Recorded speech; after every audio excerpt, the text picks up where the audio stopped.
Okay, hey y'all. Something told me to just turn on the camera. Okay, ignore that. I always say that, but ignore that.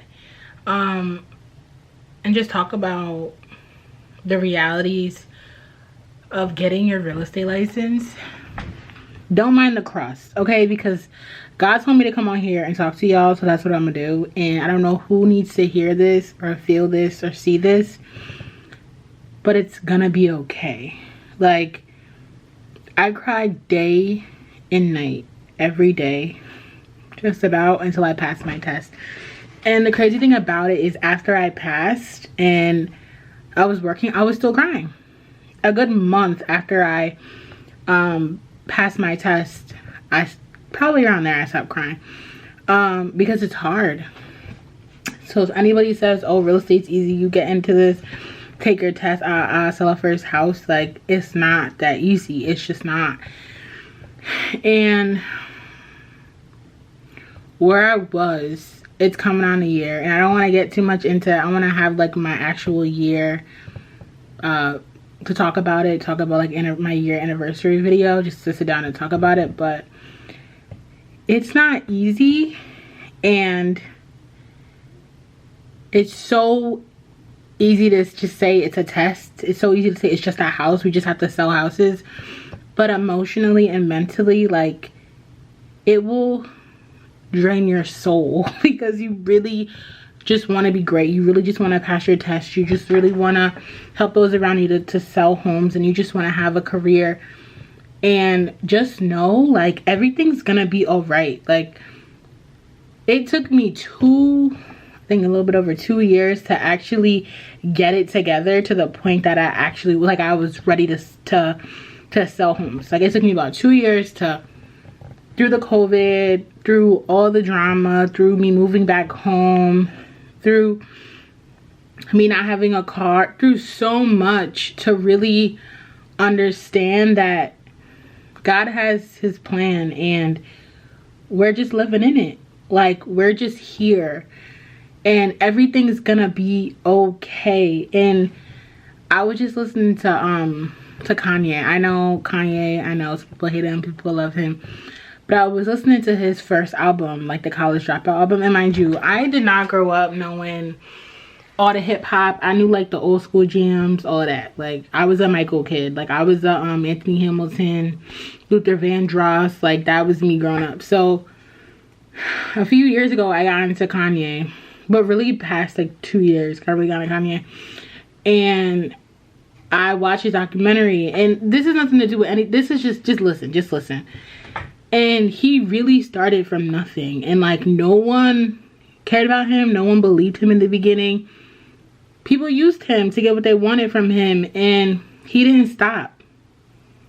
Like, he just didn't stop. Like, he believed that he was the best, and that was it. Like, everybody needed to fall in line. And look at him now today. Like, aside from all the, you know, the dramas, the theatrics, but hard work doesn't go unnoticed, and you can't have good days if you don't have bad days. Like, you know, and that's so, I'm not editing this video. I'm just really talking from my heart right now, because I know what it is to walk out of like taking a test and thinking that you know your stuff, and you fail. Like, it hurts, and the amount of energy and time you spend on learning the content and trying to have the confidence to pass in the first place, and take the time out of your day to better yourself, and then comes to find out you take your test and you failing. That hurt, especially when you don't have anybody else that's, I don't want to say in your corner, but you don't have anybody else that understands what you're trying to do and what you're trying to accomplish. You don't have anybody that's doing real estate that's in your corner. They don't really understand. So I encourage you to continue on what your path is. Continue to study.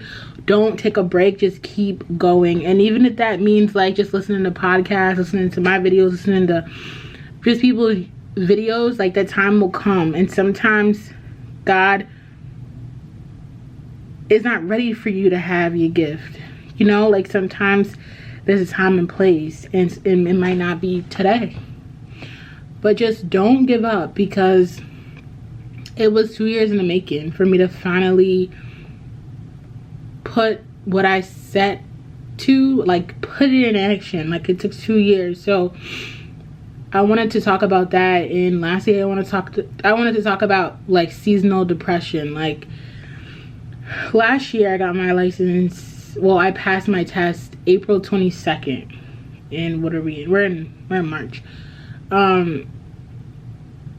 And I realized, like, the time that I was trying to get my life together and just pass my test was, like, I would say November, from November of 2021 to April of 2022, I was trying to pass my test. But then I'm like, I couldn't pass, and I was trying to figure out, like, what's going on. I'm not studying, I can't get it together, because I definitely have seasonal depression. And I kept trying to fight myself, and I just kept digging myself in a deeper hole because I wanted to be great and I wanted to pass. And I realized, like, it wasn't the time nor the place. And if I tried to, I wasn't ready. And all the blessings that came to me last year, because I wasn't ready, and by the time I was ready, so many blessings happened to me last year. I was able to sell homes, I was able to go on trips. Like, sometimes you just have to, like, sit in the moment and realize, like, it's coming. Like, greatness is coming. And hold on. So I know I look crusty dusty, and I know I just spoke a whole bunch of mumbo jumbo to somebody, but I know somebody that's watching this video is gonna take this and run with it. And I just pray that you continue to study and encourage yourself, and I will continue to make videos to push you guys, because it's not easy. It's not. I want you guys to comment down below any videos that you guys want to see. Comment your story down below, because that could inspire and help someone. But I hope you guys took something away from this short video, and I want you guys to know that I'm praying for all of you, and I want you guys to continue to never take your eye off the ball, because the blessings are coming. And have a good rest of your night. Jazzy out. Peace.